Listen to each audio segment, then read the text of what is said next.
Before you start editing with Premiere, you will have placed your camera files in the correct location on the editing machines. On the desktop of the editing machines, you will see a shortcut for Junior Films. When you click on that, it will open up a set of subfolders, each one representing a student. We have pre-assigned certain students to one machine and certain students to another machine. Find your name and expand that folder.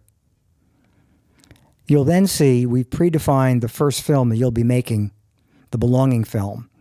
Expand that folder as well. Notice there are 5 different subfolders underneath that. The one we're concerned about now is the camera footage folder. When you transferred your camera files from the USB drive to this editing machine, you created a folder representing the date that the camera footage was created. Notice it's under camera footage, and it is year, month, and day. Before you start editing on a given day, you want to be sure that you have transferred the files to the right folder representing the day when the footage was shot.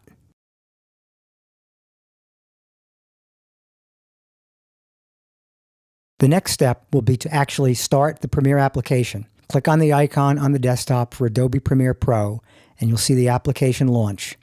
Once it launches, the first thing you're going to do is create a new project.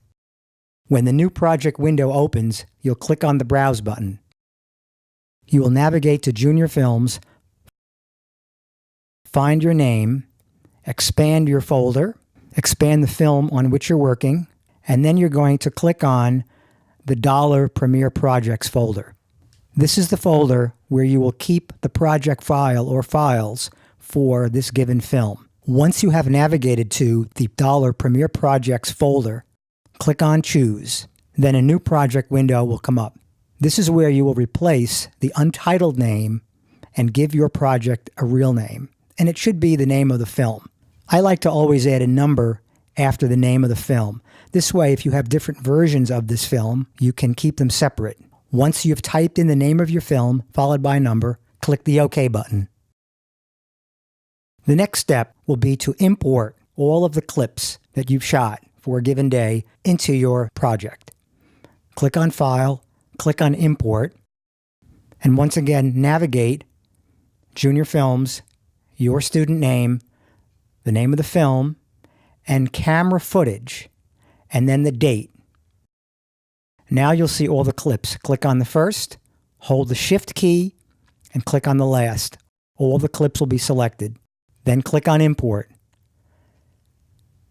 The files will then be imported into Premiere, and you'll see them in the lower left window. Notice it says Project and the name of the film. It's very important, as with any computer file, to save repeatedly. Click on File, click on Save. A Premiere Pro sequence creates a timeline on which you will edit. Click on File, click on New, and then click on Sequence. You can use the name that Premiere Pro creates for the sequence, or you can give it a real name, which could be, again, the name of your film, followed by a number. Once you've done that, click OK. Notice that the name of the sequence appears in the upper left corner of the window, and the timeline window is in the lower right side of your screen. Notice that in the sequence window, there are video tracks and audio tracks. This is where you will actually place your clips and edit. Once you have created your sequence, you'll then drag the clips that you'll be editing into the timeline. Drag one clip at a time and drop it on the timeline. Go back again and drag the next clip. Drag as many clips as necessary to the timeline so that you can edit this portion of your film. Once the clips are on the timeline, you can play them back. Click the play button in the Program Monitor window to watch your video clips. Notice that above your clip, there's a little blue marker with a blue line extending down through the timeline. That is known as the playhead. That tells you what clip and where within the clip you are positioned. You can click the playhead above the clip and drag it left to right and watch your video in that manner. This is called scrubbing, and you can scrub through one or more clips and stop at any point to look at a particular area of the clip. You can also use the left and right arrow keys on your keyboard to step through the clip one frame at a time. Use the left arrow to go backwards and the right arrow to go forwards.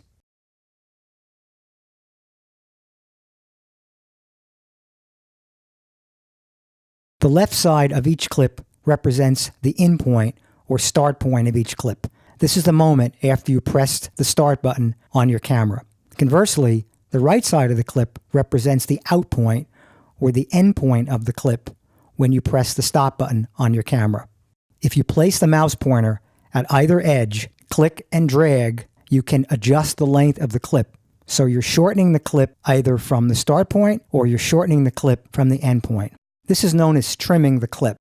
Obviously, you cannot lengthen the clip beyond what you originally shot in the camera. Don't be concerned about the order of the clips on the timeline. They can be rearranged later.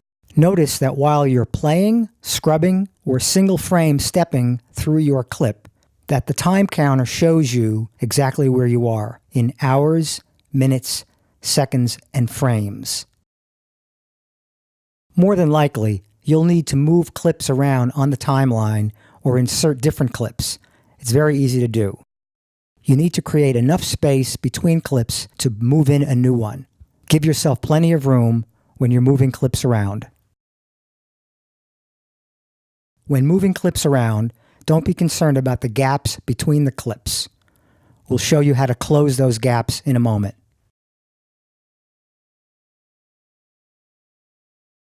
Once you have trimmed your clips, inserted and moved clips around, you're getting ready to export your film. This involves removing the gaps between the clips. Otherwise, your finished film will have blank areas. It's a simple matter of grabbing a clip and moving it against the prior or subsequent clip. What you're doing is butting up the last frame of the prior clip with the first frame of the next clip. Once you've finished removing the gaps, you'll want to play your entire film from the timeline, making sure that it looks as you wish. Before you can export your movie, you need to adjust what's known as the work area bar. This gray bar is at the top of the timeline and has two tiny blue handles at the ends. Grab the left handle and move it to the edge of your first clip, and then grab the right handle and move it to the edge of your last clip. The work area bar tells the software what part of the timeline to export. If the handles are not set at the ends of your two outermost clips, you'll have black areas at the beginning and end of your film. Now you're ready to export your movie.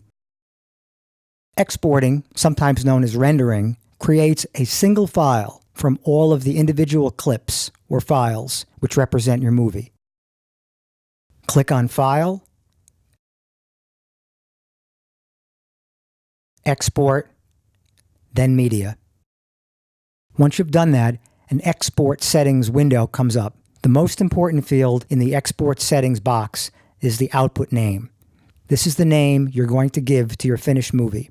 Just as important, you have to tell the software where you want that file to be placed. Click on the output name, and when the Save As box comes up, navigate through Junior Films to your student name, to the name of the film, to the folder called Rendered. Then change the name in the Save As field to the name of your film, followed by a number. It's a good idea to type a number after the name of your film, which gives it a version. This way, if you have multiple versions of your film, they'll be easy to identify from each other. Once you've typed the name for your film, click on Save, and then click the Export button. Exporting will start the process to create your finished film. This may take some time.